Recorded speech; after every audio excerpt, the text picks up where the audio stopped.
દાહોદ બેઠકના Prathampur booth capturing મામલામાં ફેર મતદાન બપોરે 4 વાગ્યા સુધીમાં 61% વધુ નોંધાયું હતું। 2 વાગ્યા સુધીમાં 600 મતદારોએ મતાધિકારનો ઉપયોગ કર્યો। પ્રથમપુરમાં 1224 મતદારો છે અને આ મતદાન સાંજે 6 વાગ્યા સુધી ચાલવાનું છે। આ બૂથને ક્રિટિકલ કેટેગરીમાં મૂકવામાં આવ્યું છે। ચુસ્ત બંદોબસ્ત ગોઠવાયો છે, જેમાં એએસપી, પીઆઈ, પીએસઆઈ સહિત પોલીસ જવાનો, મહિલા પીએસઆઈ, સીઆરપીએફની ટુકડી પણ તૈનાત છે। સાથે જ મેટલ ડિટેક્ટર, સીસીટીવી કેમેરા સહિતના અદ્યતન ઉપકરણો પણ ગોઠવાયા છે। સાથે જ કલેક્ટર, એસપી સહિતના અધિકારીઓ પણ મતદાન મથકે હાજર રહ્યા। ગ્રામજનો ભયમુક્ત થઈ મતદાન કરવા આવે તેવી અપીલ પણ કરવામાં આવી। વિજય ભાભોર મતદાન સુધી પોલીસ જાપ્તામાં રહેશે। 220 નંબરના પ્રથમપુર પોલિંગ બૂથ પર 618 પુરુષ મતદારો અને 606 મહિલા મતદારો ફરીથી પોતાનો મત અધિકારનો ઉપયોગ કરશે। દાહોદ લોકસભા બેઠકમાં સમાવિષ્ટ મહીસાગર જિલ્લાના સંતરામપુર વિધાનસભા વિસ્તારના મતદાન મથકનો વિડીયો જે રીતે વાયરલ થયો હતો અને વિડીયોમાં વિજય ભાભોર નામના વ્યક્તિના હાથમાં ઈવીએમ મશીન સાથેનો જે વિડીયો હતો, આ વિડીયો વાયરલ થયા પછી આ બૂથ પર ફેર મતદાનનો ચૂંટણી પંચે નિર્ણય કર્યો હતો।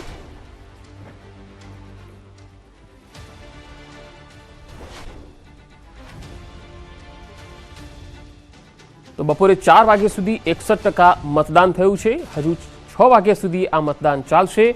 હાલ પોલીસનો ચુસ્ત બંદોબસ્ત ગોઠવવામાં આવ્યો છે। દાહોદ બેઠકના પ્રથમપુર બૂથ પર અત્યારે ફેર મતદાન ચાલી રહ્યું છે। 61% જેટલું મતદાન 4 વાગ્યા સુધી નોંધાયું છે।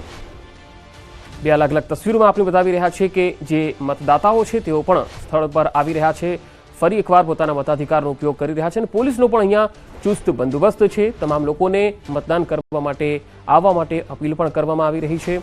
વિજય ભાભોર નામનો જે શખ્સ હતો અને તેણે આ બૂથ ઉપર કેપ્ચરિંગ કરી અને ઈવીએમ પોતાના હાથમાં લીધું હતું। હાલ સંવાદદાતા મિતેશ મારી સાથે જોડાયા છે। મિતેશ, હાલ પ્રથમપુર બૂથ પર કયા પ્રકારની સ્થિતિ દેખાઈ રહી છે?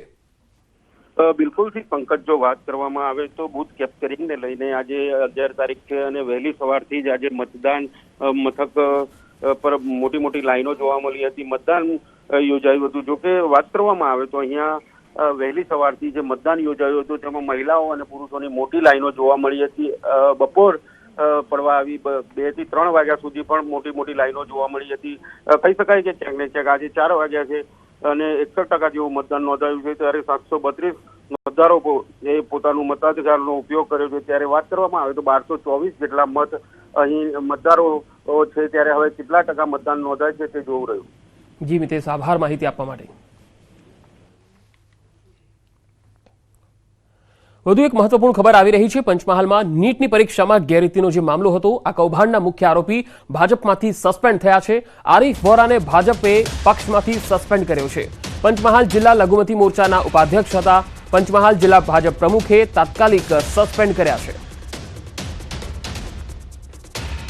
તો નીટની પરીક્ષામાં ગેરરીતિનો મામલો અને કૌભાંડના જે મુખ્ય આરોપી હતા એ ભાજપના પદ પર હતા અને આરીફ વોરા જેનું નામ આવ્યું છે તેને સસ્પેન્ડ કરી દેવાયો છે। ભાજપે તેને પક્ષમાંથી હકાલપટ્ટી કરી દીધી છે। પંચમહાલ જિલ્લા લઘુમતી મોરચાના ઉપાધ્યક્ષ પદે હતા અને તેમના પર આરોપ હતો ગેરરીતિ કરાવવાનો। તેમની ગાડીમાંથી અને જે 6 વિદ્યાર્થીઓ હતા તેમને નીટની પરીક્ષામાં ચોરી કરાવવાનો આરોપ હતો। જિલ્લા લઘુમતી મોરચાના ઉપાધ્યક્ષને પક્ષમાંથી સસ્પેન્ડ કરી દેવામાં આવ્યા છે।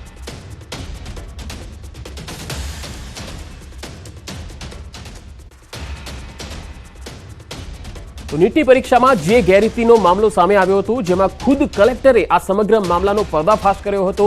પ્રેસ કોન્ફરન્સમાં માહિતી આપી હતી કે કેવી રીતે આ તમામ લોકોએ 6 વિદ્યાર્થીઓની મદદ કરી।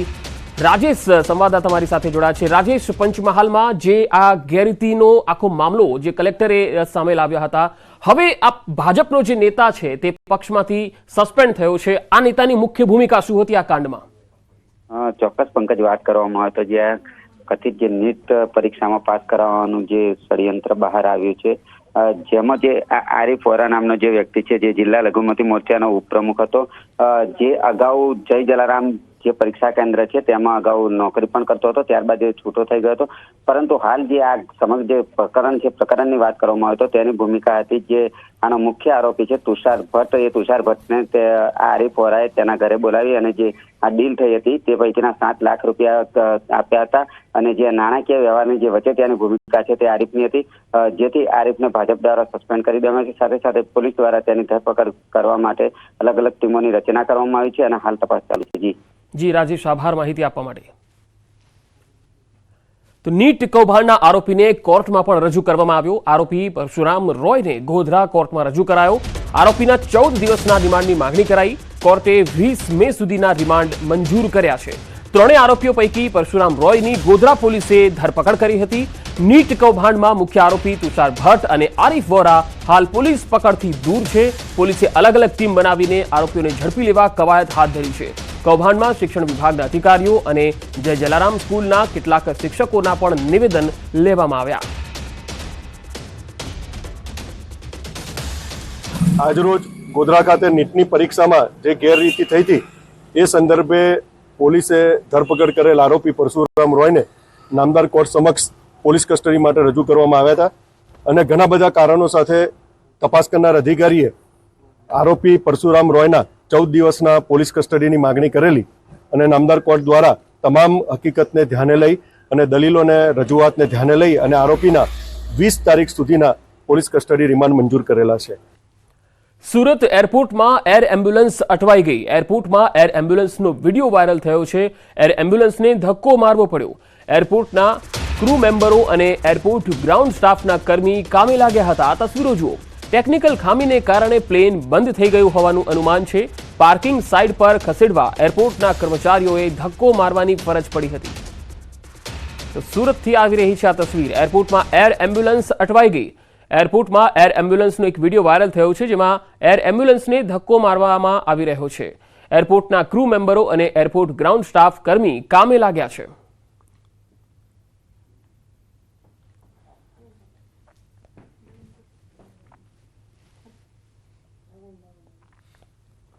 મોરબીમાં પેલેસ્ટાઇનના ઝંડા સાથે યુવકોનો વિડીયો વાયરલ થયો. બાઇકમાં ઝંડા લગાવી ગીત સાથે વિડીયો વાયરલ કર્યો. બાઇક નંબરની સિરીઝના આધારે મોરબીનો વ્યક્તિ હોવાની વાત સામે આવી રહી છે. મોરબી પોલીસ દ્વારા હવે આ વિડીયોની તપાસ પણ થઈ રહી છે. આ તસવીરો જુઓ.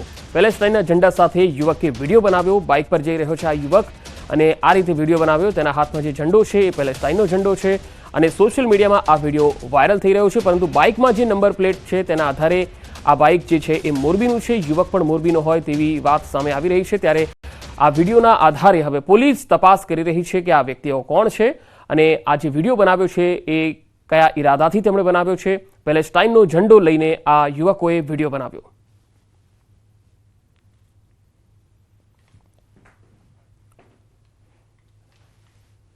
તો આ તસવીરો જુઓ. વાયરલ વિડીયો મોરબીનો હોવાનું અનુમાન છે અને આ તમામ જે યુવકો છે જે બાઇક પર જઈ રહ્યા છે તેમને પેલેસ્ટાઇનનો ઝંડો પણ લગાવ્યો છે અને વિધાઉટ હેલ્મેટ પણ જઈ રહ્યા છે અને સાથે સાથે તેમનો ઈરાદો જે છે એ શું છે એ જાણવા હવે પોલીસ આ વિડીયોની તપાસ કરી રહી છે. વધુ માહિતી સાથે મોરબીથી સંવાદદાતા અતુલ જોશી જોડાયા છે. અતુલ, આ વિડીયોને લઈને પોલીસ શું કહી રહી છે? પંકજ, ચોક્કસથી મોરબીમાં પેલેસ્ટાઇનના ઝંડા સાથે જે યુવકોના વિડીયો વાયરલ થયા હતા, જે બાઇકમાં ઝંડા લગાવી અને જે યુવકોના ફોટા અને વિડીયો વાયરલ થયા હતા, જે હાલ જે મોરબી એસઓજી પોલીસે આ જે બાઇક જે છે તેના નંબરના આધારે તપાસ હાથ ધરી છે. જે સીસીટીવી છે, સીસીટીવીના આધારે તપાસ હાથ ધરી છે કે આ બાઇક ચાલકો ક્યાંથી આવ્યા હતા અને કોણ હતા અને બીજા નંબરમાં કે બાઇક ચાલકો દ્વારા આ હરકત કોના દ્વારા કરાવવામાં આવી હતી તેની હાલ તપાસ હાથ ધરવામાં આવી છે અને આગળની કાર્યવાહી મોરબી પોલીસ દ્વારા હાથ ધરવાઈ છે. જી અતુલ, આપ જોડાયેલા રહેશો મારી સાથે. તો મોરબીથી આ એક વિડીયો આવી રહ્યો છે. હવે બીજી એક ખબર પણ છે જે મોરબીથી જ આવી રહી છે. મોરબીથી જ એક બીજી ખબર છે. મચ્છુ 2 ડેમ ખાલી કરાશે. સમારકામ માટે મચ્છુ 2 ડેમ ખાલી કરવામાં આવશે. મોરબી માળિયા તાલુકાના 34 ગામોને એલર્ટ કરાયા છે. કોઝવેથી પ્રવેશ કરવા પર પ્રતિબંધ મુકાયો છે. 12 થી 15 તારીખ સુધી પ્રવેશ પર પ્રતિબંધ રહેશે. ડેમના 2 દરવાજા 2 ફૂટ ખોલીને 1400 ક્યુસેક પાણી છોડવામાં આવશે. વધુ માહિતી સાથે સંવાદદાતા અતુલ મારી સાથે જોડાયા છે. અતુલ, મચ્છુ 2 ડેમ જ્યારે ખાલી કરાશે ત્યારે કેટલા ગામોને એલર્ટ કરવામાં આવ્યા છે? ચોક્કસથી પંકજ, જે મચ્છુ 2 ડેમ છે, જે મહાકાય મચ્છુ 2 ડેમ છે, મોરબીની જીવાદોરી સમાન છે, જે આખા મોરબીને પાણી પૂરું પાડે છે, તે આવતીકાલ 12 તારીખથી 15 તારીખ સુધી બંધ છે અને જિલ્લા કલેક્ટર દ્વારા પણ કોઝવે પર પ્રવેશ કરવા પર પ્રતિબંધ કરવામાં આવ્યો છે. તો નીચાણવાળા આવતા મોરબી અને માળિયા તાલુકાના મળી કુલ 34 ગામોને એલર્ટ આપવામાં આવ્યા છે. ડેમના 2 દરવાજા 2 ફૂટ ખોલી અને 1400 ક્યુસેક પાણીના પ્રવાહથી હાલ પાણી છોડવામાં આવી રહ્યું છે. તો નીચાણવાળા વિસ્તારમાં જે ખેડૂતો જે રહેતા હોય છે, લોકો રહેતા હોય છે, તેને ખસેડવા પણ તંત્રએ અપીલ કરી છે અને તંત્ર દ્વારા પણ કોઈ લોકોને જાનહાનિ ન થાય તેના માટે કાર્યવાહી હાથ ધરાઈ છે. પંકજ. જી અતુલ, આભાર માહિતી આપવા માટે. વાત હવે બનાસકાંઠાની. બનાસકાંઠાના ડીસામાં પરિણીત યુવતી સાથે દુષ્કર્મની ઘટના સામે આવી. પોલીસે આરોપી ઇમરાન ઘોરીને ઝડપી 2 દિવસના રિમાન્ડ મેળવ્યા છે. ફાઇન આર્ટ્સનો અભ્યાસ કરતી પરિણીત વિદ્યાર્થીની તેના પતિ સાથે ઉત્તર ભારતના પ્રવાસે ગઈ. તે સમયે બસ ચાલકે તેના પેઇન્ટિંગના વખાણ કરી વિશ્વાસ કેળવી લીધો. બાદમાં સોશિયલ મીડિયામાં પણ બંને એકબીજાના સંપર્કમાં આવ્યા.